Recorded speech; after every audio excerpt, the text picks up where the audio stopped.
یہ جو لوگ کہتے ہیں نا قضاء عمری نہیں ہے، یہ فضول باتیں کرتے ہیں، اجماع امت کے خلاف باتیں کرتے ہیں. آج کل کے اسکالرز جو بھی اجماع امت کے خلاف لے کے جا رہا ہے آپ کو، اس کی بات کو اٹھا کے دیوار پہ مار دو. اس پر اجماع امت کا، آج کل کے مفتیوں کے اختلاف کی کوئی ویلیو نہیں ہے. جو پہلے مسائل اتفاقی ہو چکے ہیں وہ ہو گئے.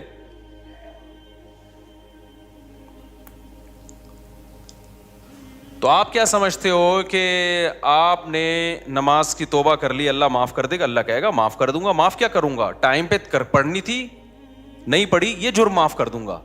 لیکن جو دین آپ کے ذمے ہے وہ کوئی مفتی یا مذہبی اسکالر معاف نہیں کر سکتا. اس میں ہمارے پاس اللہ کی طرف سے دلیل ہوگی. یہ لوگ جو کہتے ہیں نا قضاء عمری کی کوئی دلیل دو، ان سے بولو معافی کی دلیل دو آپ، کہ بغیر پڑھے نمازیں معاف ہو جاتی ہیں. تم کہاں سے اللہ کی طرف ایک ایسی چیز کی نسبت کر دیتے ہو جس کا اللہ نے کوئی ذمہ داری نہیں لی ہے؟ کتنا بڑا جرم کیا، نماز کو ساقط کر دیا بغیر کسی دلیل کے. ہے بھائی، دیکھو جس کا حق ہے اس کو حق ہے نا کہ وہ ساقط کر دے. مثال سے بات سمجھاتا ہوں. آپ نے مجھ سے 1,00,000 روپے لیے اور پی گئے. آپ نے کہا تھا 1 مہینے بعد دوں گا. بھائی یہ بچوں کو خاموش کروائیں اوپر، ٹھیک ہے نا. آپ نے مجھ سے 1,00,000 روپے قرض لیے. قرض کس کا تھا؟ میرا. آپ نے کہا 1 مہینے بعد دوں گا. آپ 1 مہینے بعد نہیں دے رہے، ترسا رہے ہیں، تڑپا رہے ہیں. 6 مہینے گزر گئے. مجھے بہت غصہ آ رہا ہے کہ آجا، پکڑائی میں آئے گا تو نہیں چھوڑوں گا میں تجھے. اور میں نے کہا اب تو 6 مہینے بعد لے کے بھی آئے گا نا، پیسے تو لوں گا لیکن سزا دوں گا تجھے، کیونکہ تو نے اتنا ڈیلے کیوں کیا. آپ نے سوری کر لی 6 مہینے بعد کہ یار معافی چاہتا ہوں یار. اب جب آپ نے سوری کی ہے، میں نے کہا چلو بھائی اب یہ قرض لے آئے گا، اب میں اس پہ غصہ نہیں ہوں گا کیونکہ میں نے اس کو معاف کر دیا. یہ جو ڈیلے کیا نا معاف کر دیا. تیسرا بندہ اٹھ کے اس کو جا کے کہتا ہے اب تو پیسے نہ دے، اب تو پیسے، مفتی صاحب کے پیسے نہ دے. اگلا کہتا ہے بھائی کیوں نہیں دوں، ایک تو میں نے ڈیلے کیا، اب بھی میں نہ دوں. تو وہ اگلا بندہ کہتا ہے بھائی اس کی کیا دلیل ہے کہ تیرے ذمے مفتی صاحب کے پیسے ہیں؟ اس پہ کوئی حدیث، اس پہ کوئی قرآن کی آیت کہ تو نے ابھی بھی دینے ہیں؟ تو یہ سمجھدار ہوگا تو کیا کہے گا؟ بھائی یہ معاف کرنے کا حق اس کو ہے جس نے پیسے دیے ہیں، یہ تھرڈ پرسن کو بولو نہیں ہے. تو اگر مفتی صاحب نے ایسی کوئی بات کہی ہے کہ جو ڈیلے کر دے گا تو میں معافی کر دوں گا، یعنی جو ٹائم پہ میرا قرضہ نہیں دے گا نا، اب اس کو میری طرف سے یہ سہولت ہے کہ صرف توبہ کر لے، قرضہ بھی ختم. اس سے بڑا مفتی دنیا میں کوئی بیوقوف دیکھا آپ نے جو کہے کہ جس نے میرے پیسے ٹائم پہ نہیں دیے اب وہ صرف سوری کرے گا، صرف سوری کرے گا تو وہ پورا ہی اڑا دوں گا میں اس سے قرضہ. تو اگر یہ سامنے والا جو 1,00,000 روپے کھا کے بیٹھا ہوا ہے نا، یہ 2 نمبر ہوگا نا، تو ان مذہبی اسکالر کی باتیں اس کو فوراً سمجھ میں آئیں گی جو یہ کہہ رہے ہیں کہ نہ دو. لیکن 1 نمبر ہوگا نا تو وہ کہے گا اس کی کیا دلیل ہے کہ جس کا حق تھا اس نے معاف کر دیا ہے؟ اس کی دلیل مفتی صاحب سے کوئی تحریر لے کر آؤ. قضائے عمری کے ساتھ یہی حشر کیا ہے آج کل کے مذہبی اسکالرز نے، اور آج کل کے مذہبی اسکالرز کو جنہوں نے اپنا باپ بنا لیا ہے ائمہ مجتہدین کو چھوڑ کر، ان لوگوں نے بھی یہی حشر کیا ہے. اللہ میاں نے کہا تھا نماز قائم کرو، فجر کی نماز فجر کے ٹائم پہ ہونی چاہیے، ظہر کی ظہر کے ٹائم پہ ہونی چاہیے. لوگوں نے کیا کیا؟ نہیں قائم کی، قضا کرتے رہے، 10 سال تک قضا کر کے اپنے اوپر ایک بوجھ کھڑا کر لیا. تو آپ کو خیال آیا کہ یار میں نے بہت بڑا جرم کیا، 10 سال نمازیں نہیں پڑھی، میں توبہ استغفار کروں. آج کل کے جو مذہبی اسکالر قرآن و سنت کے نام پہ جو بیوقوف بناتے ہیں، جن کو قرآن و سنت کے علاوہ سب کچھ آتا ہے، سینس تو ہے ہی نہیں. میں بار بار کہتا ہوں یہ جو آج کل کے مذہبی اسکالر تمہیں مجتہدین سے ہٹا رہے ہیں نا قرآن و سنت کے نام پہ، خدا کی قسم یہ قرآن و سنت میں نہیں لے کر آ رہے، یہ اپنا منجن بیچ رہے ہیں. قرآن و سنت جو ایکسپلین پہلے ہو چکا ہے نا وہ اوتھینٹک ہے، وہ مستند ہے. آج کل کے تلوں میں تیل نہیں ہے ان اسکالرز میں، یہ اتحاد امت کے نام پہ اپنا منجن بیچ رہے ہیں. تو انہوں نے کیا کیا, 10 سال ایک آدمی نے نماز نہیں پڑھی, اتنا بڑا جرم کیا, اللہ کا قرض اس کے اوپر, حدیث میں آتا ہے دین اللہ احق ان یقضا, اللہ کا قرض سب سے زیادہ اس لائق ہے کہ وہ ادا کیا جائے. آپ نے اللہ کا قرض اپنے اوپر لاد دیا. اب آج کل کے اسکالر میں سے کوئی اسکالر اٹھا, اس نے کہا کہ صرف سوری کر لو اللہ تعالیٰ سے, یہ 10 سال کی نمازیں کیا ہو جائیں گی, معاف. جب آپ ریلائبل مفتیان کرام کے پاس گئے, انہوں نے کہا بھائی سوری کرنے سے یہ جرم معاف ہو جائے گا کہ آپ نے 10 سال تک پڑھی کیوں نہیں ہے, لیکن اللہ کا قرضہ معاف نہیں ہوگا. تو وہ اسکالر جو نام نہاد اسکالر ہیں, انہوں نے کہا اس کی کیا دلیل ہے کہ معاف نہیں ہوگا, ہے بھائی اس کی کیا دلیل ہے کہ معاف نہیں ہوگا, حالانکہ دلیل اس کی ہونی چاہیے کہ معاف ہو گیا ہے. کہ مفتی صاحب سے پوچھ کے آؤ کہ اس کی کیا دلیل ہے کہ وہ 10 سال کی نمازیں معاف نہیں ہوں گی. مفتی اگر مفتی ہوگا تو کہے گا اس لیے کہ ہمارے پاس اس کی کوئی دلیل نہیں ملتی کہ اللہ نے وہ نمازیں معاف کر دی ہیں.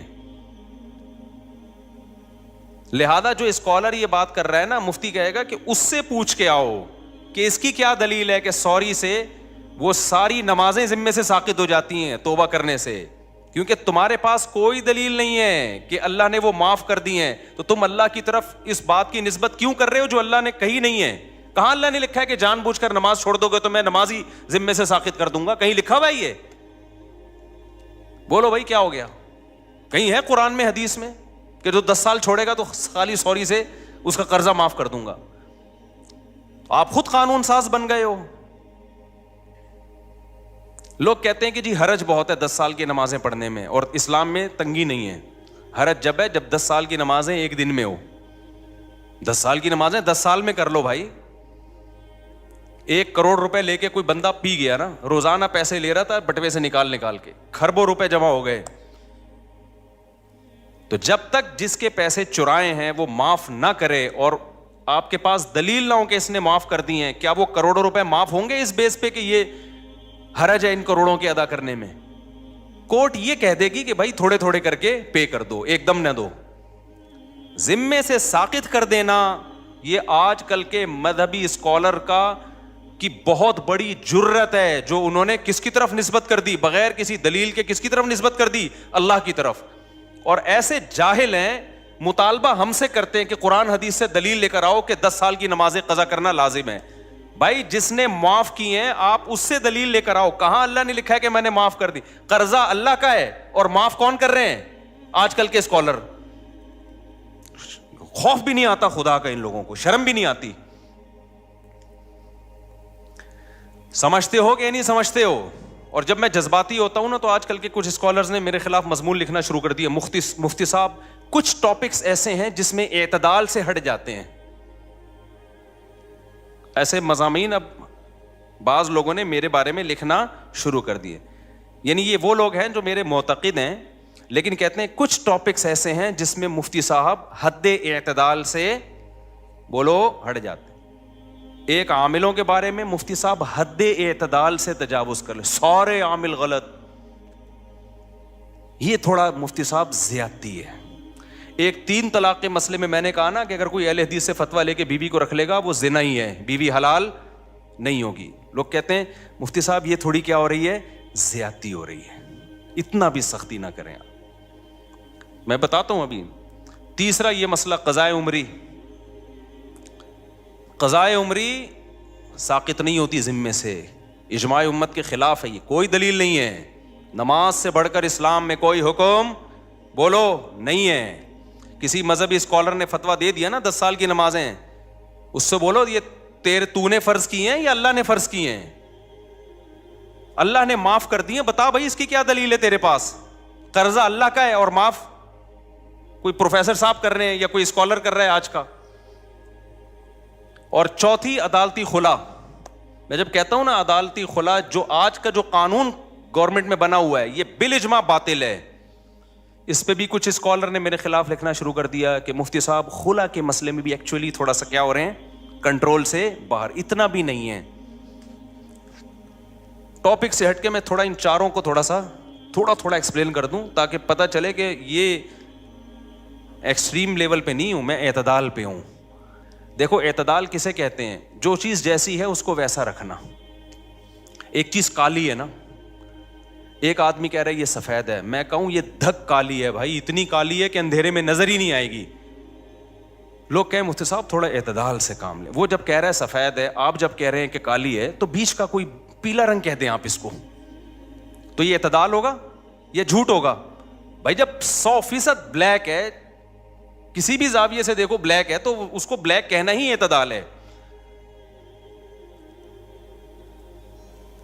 تو یہ جو خلا کا مسئلہ ہے نا, خلا کا, ابھی ایک نیا کلپ آیا ہے کہ میرے خلاف پھر کسی نے, پرانی عادت ہے ان کی, ان کو چین نہیں آتا جب تک میری ویڈیو لگا کے ری ایکشن نہ کریں نا.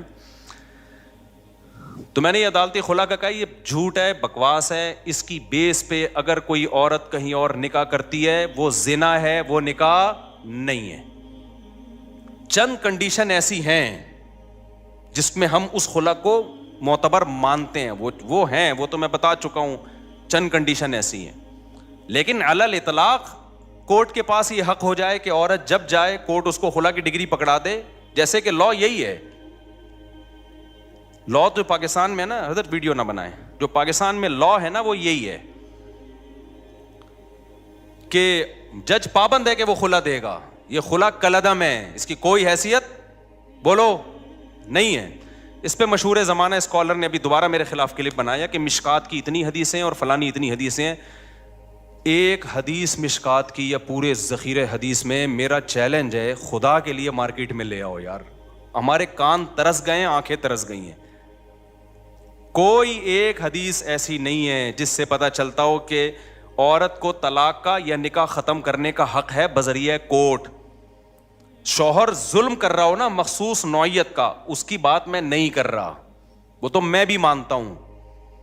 نارمل کنڈیشن میں یا چھوٹی موٹی باتوں میں ایک عورت نہیں رہنا چاہتی, وہ کہہ رہی میں نہیں رہنا چاہتی, یہاں شوہر کی مرضی کے بغیر عورت علیحدگی نہیں لے سکتی. اسلام میں نکاح میں داخل ہونے کا عورت کے پاس حق ہے, نکاح سے نکلنے کا عورت کے پاس اسلام میں رائٹ نہیں ہے. اب خواتین کو یہ بات اگر سمجھ میں نہیں آتی, چھوڑ دیں اسلام کو چینج نہ کریں آپ. اسلام چینج نہیں ہو سکتا. سمجھ میں آ رہی ہے بات کہ نہیں آ رہی؟ آپ چھوڑ دیں بھائی, ہمیں یہ اسلام میں لگتا ہے یہ ظلم ہے عورت کے اوپر, تو نہ لاؤ, آپ جاؤ کسی ہندو سے شادی کرو. آپ اس کے پاس, ان کے پاس ہر وقت حق ہے بھائی, جیسے ہندو خود طلاق دے سکتا ہے, عورت بھی جب چاہے عدالت سے خلا لے سکتی ہے. اسلام میں ایسا ہی ہے. کوئی اسکالر یہ بات کرتا ہے نا کہ نہیں ایسا نہیں ہے, تو آپ میرے سامنے بٹھا دیں اس کو, آن لائن لے آئیں اس کو, مشہور آدمی ہو, ہر آڑا ترچھا مشہور ہونے کے لیے بعض دفعہ آ جاتا ہے. تو میں بتاؤں گا مشکات میں کتنی حدیثیں ہیں, بخاری میں کتنی حدیثیں ہیں, وہ سارے میں ان کمبختوں کو ترجمے تک نہیں آتے ہیں حدیثوں کے.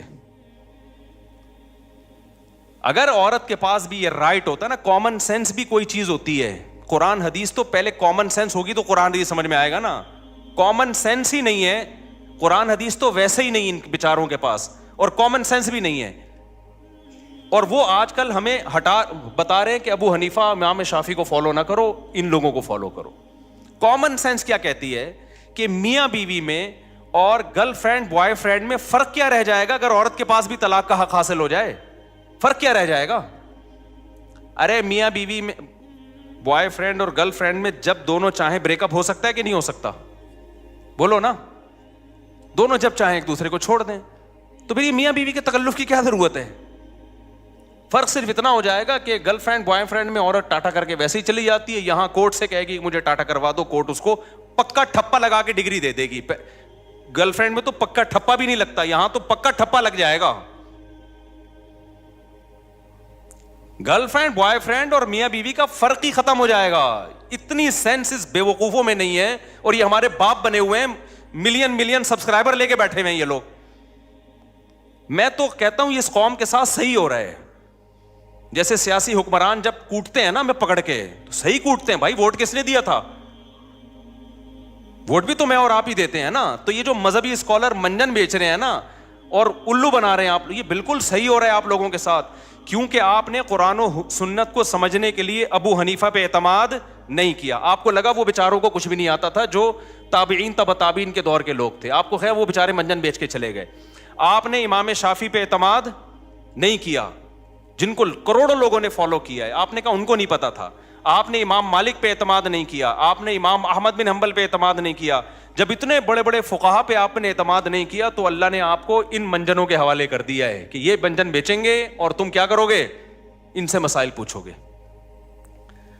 تو میں بہت کانفیڈنٹلی یہ کہتا ہوں, یہ خلا کالعدم ہے, اس کی کوئی 2 ٹکے کی حیثیت نہیں ہے. جج اپنی بیوی کو طلاق دے سکتا ہے, کسی اور کی بیوی پہ اللہ نے جج کو اختیارات بولو نا نہیں دیے ہیں. اب خواتین کو یہ پسند نہ آئے تو چھوڑ دیں اسلام کو. جہاں اتنے سارے کروڑوں کافر ہیں, چند عورتیں اگر جہنم میں چلی جائیں گی تو ہماری صحت پہ کوئی فرق نہیں پڑے گا. کیونکہ آج کل ایک نیا بھوت یہ سوار ہو گیا مذہبی اسکالرز پہ کہ خواتین کو خوش کرنے کے لیے ان کے وہ حقوق بیان کیے جا رہے ہیں جو اسلام نے دیے نہیں ہیں. فیور لینا ہے ان کو. جیسے کہہ دیا نا عورت پہ ساس کی خدمت نہیں ہے, شوہر کی خدمت نہیں ہے. ابے نہ وہ بچے پیدا کر رہی ہے, نہ وہ شوہر کی خدمت کرے گی, نہ وہ ساس کی خدمت کرے گی. کمانا اس پہ ویسے ہی لازم نہیں ہے, تو وہ پیڑے کھانے کے لیے آئی ہے گھر میں. کیا ایسی بات کرتے ہو جو تم اپنی بیوی پہ منطبق نہیں کر سکتے.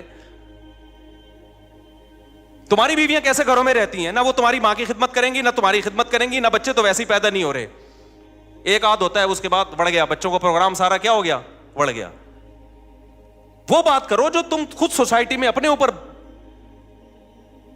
جھیل سکتے ہو. تمہاری ماں تمہاری بیوی کو کہہ رہی ہے پانی پلاؤ, اور تمہاری بیوی آگے سے کہتے ساس کی خدمت کچھ پہ واجب نہیں ہے. تمہاری غیرت کہاں چلی جائے گی اس وقت؟ سمجھ میں آ رہا ہے کہ میں جاپان سے آیا ہوں, غصے میں ہوں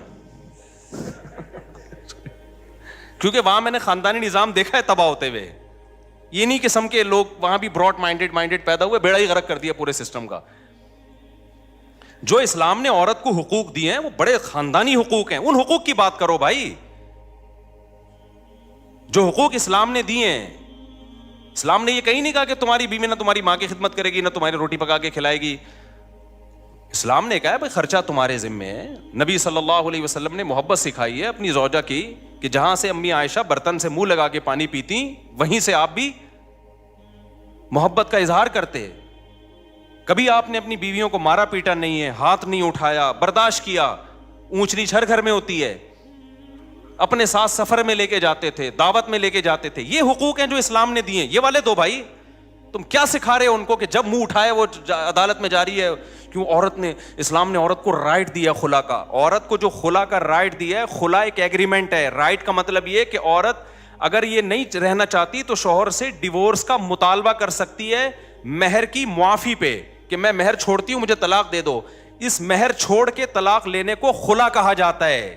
یہ ایگریمنٹ ہے. جب تک شوہر راضی نہیں ہوگا, یہ ایگریمنٹ دونوں طرف سے ہوتا ہے. یہ قرآن سے بھی پتہ چلتا ہے, حدیث سے بھی پتہ چلتا ہے, بخاری مسلم. اور یہ جو اسکالر نے کہہ دیا نا کہ مشکات پر اتنی حدیثیں, میرا چیلنج ہے ایک حدیث آپ ترجمہ کر کے بتا دو جس سے آپ کا والا خلا جو آپ ثابت کرنا چاہتے ہو وہ ثابت ہو جائے. تو میں جب کسی پہ اتنا مضبوط دعویٰ کر رہا ہوں نا تو پھینک نہیں رہا ہوتا میں بیٹھ کے یہاں. سمجھ میں آ رہی ہے بات؟ ایک دوسری بات عاملوں کے بارے میں. ابھی ہمارے ایک دوست ہیں حضرت یعنی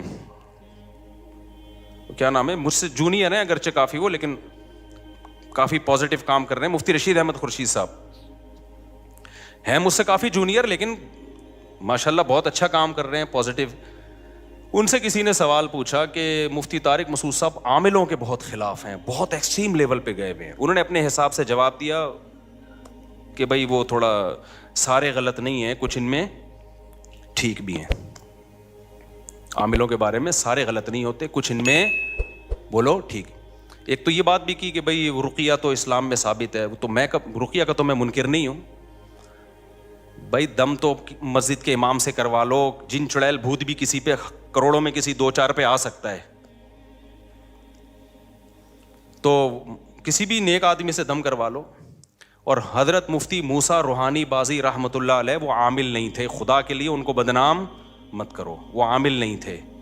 یہ ان کی کرامت تھی کہ کوئی بھی کچھ لکھ کے دے دیا کرتے تھے. اللہ ان کو دعا تھی, ان کی ماں کی یا کسی بزرگ نے انہوں نے خدمت کی تھی, غالباً ان کی والدہ نے ان کے لیے دعا کی تھی کہ تو کسی کے لیے کچھ بھی لکھ کے دے دے گا اللہ اس کو پورا کر دے گا. تو اہل اللہ کے ساتھ الگ معاملات ہوتے ہیں, وہ عامل نہیں تھے. میں نے یہ بات بیان میں کہی تھی, ان کے بیٹے نے آ کے پھر جامعۃ الرشید میں بتایا کہ واقعی میرے والد صاحب عامل نہیں تھے. یہ کرامت تھی ان کی کہ کسی کو بھی کچھ لکھ دیا تو بس وہ ہو گیا. کرامت کے تو پھر کچھ بھی ہو سکتا ہے نا. تو یہ جو ان کا بھی بیان آیا اپنے لحاظ سے انہوں نے ٹھیک کہا, اپنے لحاظ سے, کہ عامل جو ہے ایکچولی کچھ یوں بھی ہوتے ہیں, کچھ 1-8% صحیح بھی ہوتے ہیں, 1% بھی صحیح نہیں ہوتا. اگر مجھے ایک بندہ عاملوں میں صحیح مل جائے نا, میں عجائب گھر میں رکھواؤں گا, 1 کروڑ روپے کا ٹکٹ لگاؤ اس کے اوپر, کیونکہ ایسی چیزیں مارکیٹ میں ہے ہی نہیں. آپ کہہ سکتے ہیں وہ بھی آپ سے جونیئر ہیں اور اچھا آپ خود کہہ رہے ہو کہ بھئی جامعہ کے ٹیچر ہیں, استاذ ہیں, تو کیا وہ غلط بول رہے ہیں؟ وہ غلط بول رہے ہیں. ٹھیک ہے. اب آپ کہہ سکتے ہو کہ بھائی اس کا مطلب وہ صحیح عالم نہیں ہے. بھائی اس کا علم دین سے تعلق نہیں ہے, سمجھ رہے ہو؟ علماء سے وہ چیزیں پوچھیں جن کا دین کے علم سے تعلق ہے. نکاح طلاق کے مسائل, وراثت کے مسائل, عامل صحیح ہوتے ہیں غلط ہوتے ہیں, یہ قرآن و سنت کا مسئلہ نہیں ہے, یہ مشاہدے کا مسئلہ ہے. ان کی عمر کم ہے, میرے تجربہ زیادہ ہے, ہم نے ایک بھی نہیں دیکھا ڈھنگ کا, بہت تلاش کیا. اور میں جو کہتا ہوں وہ سارے 2 نمبر ہوتے ہیں, اس کا مطلب یہ نہیں ہے سارے برے ہوتے ہیں, ان میں کچھ نیک بھی ہوتے ہیں, تھوڑے سے نیک بھی ہوتے ہیں, لیکن اوپر کی سیٹنگ ان کی خراب ہوتی ہے, پاگل ہوتے ہیں, عملیات کر کر کے کھوپڑی خراب ہو جاتی ہے, ان کو جن چڑیل بھوت اس لیے نظر آتے ہیں کیونکہ کھوپڑی کام نہیں کر رہی ہوتی. آپ کی کھوپڑی کام کر رہی ہوتی ہے, آپ ان کے پاس بیٹھتے ہو تو تھوڑے دن میں آپ کی کھوپڑی بھی کیا ہو جاتی ہے, آؤٹ. پھر آپ کہتے ہو یار میں بھی جب حضرت جی کے پاس گیا تھا, ایک چڑیل انہوں نے مجھے دکھائی, وہاں سے بھوت دکھایا. ابے وہ کچھ بھی نہیں دکھا رہا, وہ خود پاگل ہے, وہ خود دماغ خراب ہو گیا اس کا پلیتوں میں پڑھ کے. تم کیوں پاگل ہو رہے ہو؟ اس کے پاس جانے سے پہلے کبھی تمہیں یہ نظر آتا تھا چڑیل اور بھوت تمہیں نظر آتے تھے کبھی؟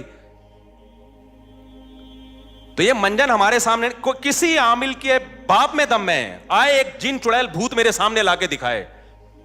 بکواس ہے, یہ منجن ہے. میں اتنا کانفیڈنٹلی جب ان کے اور مفتی رشید احمد خورشید تو ہم سے بہت جونیئر ہیں, اس بارے میں میں اپنے اکابر کو نہیں مانتا. نہیں آ رہی میرا خیال ہے بات سمجھ میں اپنے بزرگوں کو نہیں مانتا اس بارے میں. آپ کہہ سکتے ہو اچھا آپ اپنے بزرگوں سے بھی آگے نکل گئے.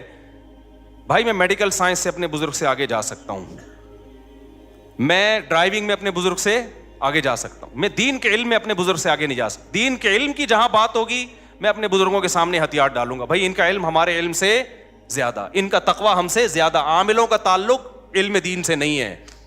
یہ عامل ہندو پنڈتوں میں مسلمانوں سے زیادہ ہوتے ہیں, پادریوں میں زیادہ ہوتے ہیں, جن چڑیل بھوت بھگانے والے. اس کا تعلق ہے مشاہدے سے.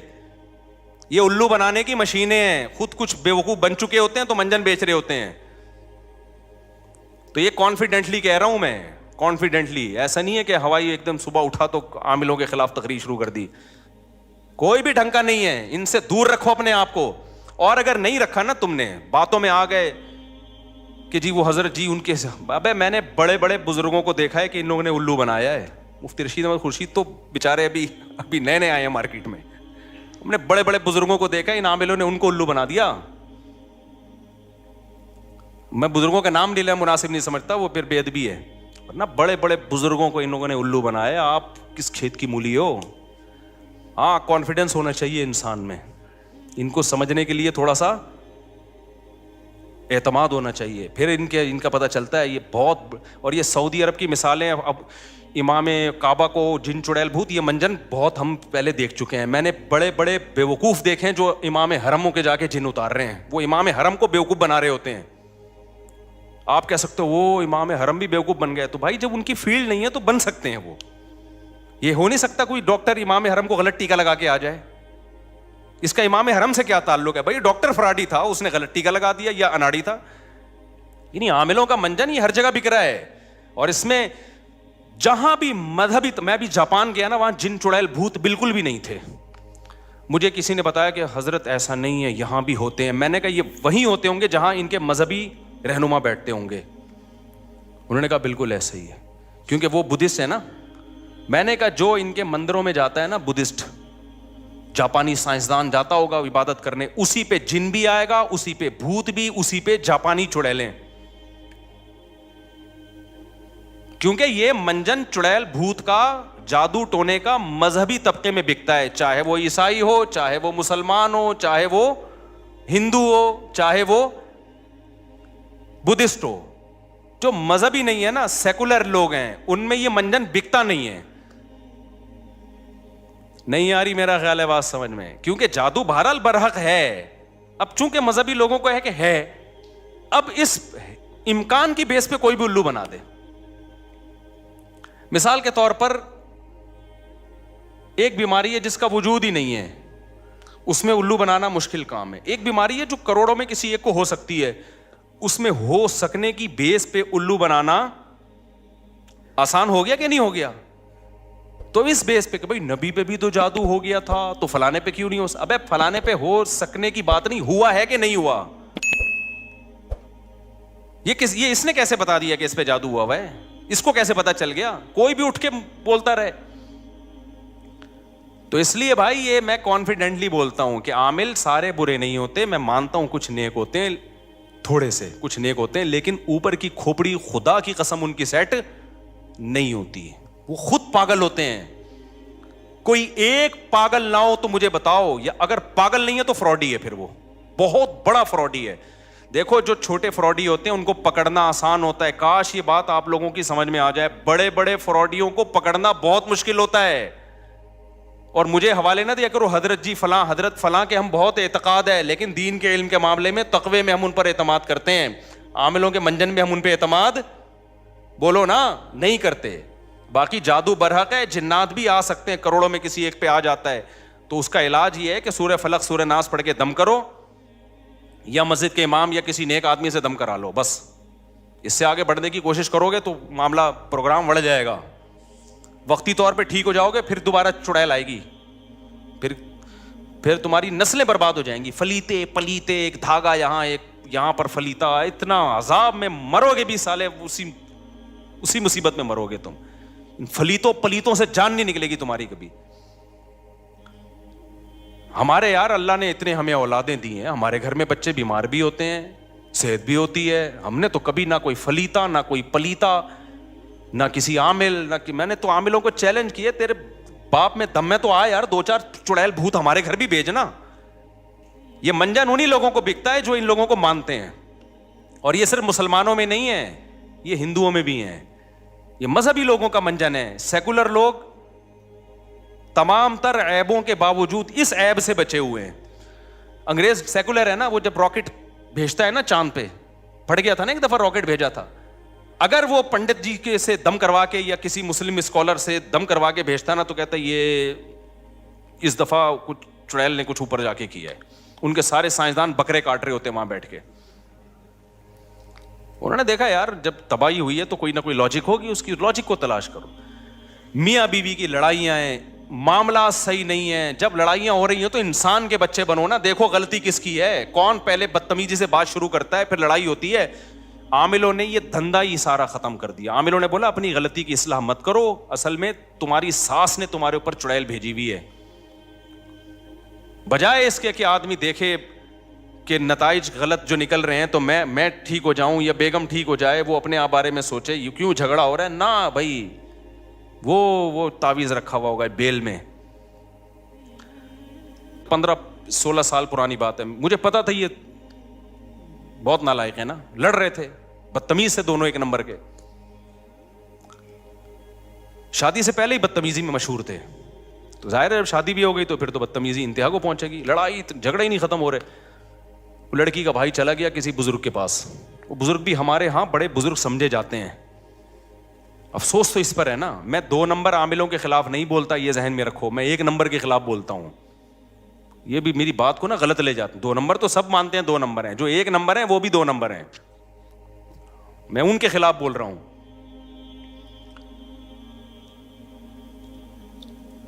کیا کریں, بات سے بات نکل. پہلے یہ سنا دوں نا, تو اس نے بتایا کہ وہ جو ہے نا وہ ہمارے وہ فلاں بزرگ ہیں, انہوں نے کہا ان کے گھر میں ایک بیل ہے, اس میں تعویذ کیا کسی نے. میں نے کہا الو نا کسی اور کو بنانا, کسی اور کو بنانا الو. تمہاری قسمت میں یہ لکھا ہوا ہے کہ تم بجائے اس کے کہ اپنی بہن کو سمجھاؤ جو بدتمیزی کر رہی ہے وہ, یا شوہر کے رشتہ دار میاں کو سمجھائیں کہ اگلا غصے ہوتا ہے تو تھوڑی دیر کے لیے انسان کا بچہ بن جا, گھر تو ایسے ہی چلتا ہے نا. وہ اس کے گھر میں بیل ہی نہیں تھی, اتفاق کی بات یہ ہے. لیکن ایسی اندھی عقیدت ہے نا ان کمبختوں کی, وہ جتنا مردی جھوٹ بول دے, نہیں جی حضرت جی ہیں, بنیان کمبخت سونگ سونگ کے عورتوں کے بتا رہے. یہ تو میں 2 نمبروں کی بات کر رہا ہوں. عورتوں کے بنیان سونگ کے بتا رہے ہوتے ہیں کہ اس پہ جن ہے. تمہیں شرم نہیں آتی اپنی عورتوں کے بنیان غیر مردوں کو سنگھاتے ہو یار. اپنا پجامہ سنگھایا کرو جا کے اس کو. کوئی مانگے نا تو اپنی بنیان لے کر آ, بولا یہ میرا انڈر ویئر ہے, یہ اپنی ناک میں گھسیڑ. ان کمبختوں کا علاج ہی ہے. ایک آدمی نے عامل کے ساتھ صحیح کیا تھا, اس نے کہا آپ کے بال چاہیے, اس نے زیر ناف بال لے جا کے دے دیے اس کو. صحیح کیا بالکل. مجھے اچھا نہیں لگ رہا مسجد میں یہ باتیں کرتے ہوئے, لیکن تمہارے دلوں سے میں تمہاری زندگیاں بچانے کے لیے ان کمبختوں کی عقیدت نکالنا چاہتا ہوں. دشمنی تو میں مول رہا ہوں, تمہیں تھوڑی کچھ کہے گا. دشمنی تو میں مول رہا ہوں. تو بات آئی تھی دماغ میں, پتہ نہیں نکل گئی, اتنی خاندانی بات آئی تھی. تو وہ اس نے کہا بیلوں کے اوپر جو ہے نا, یہ سارا آج کا جو ٹاپک ہی بڑھ گیا سارا ان عاملوں کے چکر میں. ہارا ٹاپک جو میں کتنا شکر کا اور وہ لے کے چلا تھا, وہ ٹاپک تو بڑھ گیا. یہ بھی ضروری ہے بھائی. ان عاملوں کے مفتی رشید احمد خورشید صاحب ہمارے لیے قابل احترام ہیں کائنڈلی, لیکن یہ عاملوں کے بارے میں کسی کی باتوں میں نہ ہو, کوئی ان دلوں میں تیل نہیں ہے. تو بات اتنی خاندانی تھی یار, عامل کے بارے میں تھی, نکل گئی دماغ سے. تو کوئی بھی حرم کا امام کا علاج کر رہا ہے, یہ سب منجن ہوتے ہیں ان لوگوں کے, کہ میں نے امام میں فلانے کا کیا تو میں نے ڈمکانے کا کیا, تو وہ پھر تصویریں لگا کے ہاں یاد آ گیا, الحمدللہ اللہ کا بڑا.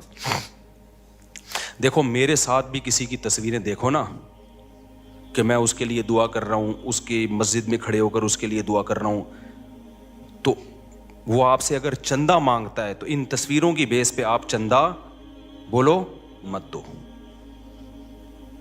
کہ بھئی مفتی صاحب اس کی مسجد میں جا کے دعا. میں نے جب چندے کا بولنا ہوگا تو میں اپنے منہ سے پھوٹوں گا, کیونکہ اس طرح 2 نمبر لوگ بھی مجھے کیش کراتے ہیں کہ بھائی کہیں بھی مسجد بن رہی, میں تو چلا جاؤں گا دعا مانگنے. تو لوگ کہتے ہیں مفتی صاحب اس مسجد میں کھڑے ہوئے تھے تو اس کا مطلب یہ ریلائبل آدمی ہے. نہیں بھائی, اس کا یہ مطلب نہیں ہے. ہو سکتا ہے ریلائبل ہو سکتا ہے 2 نمبر.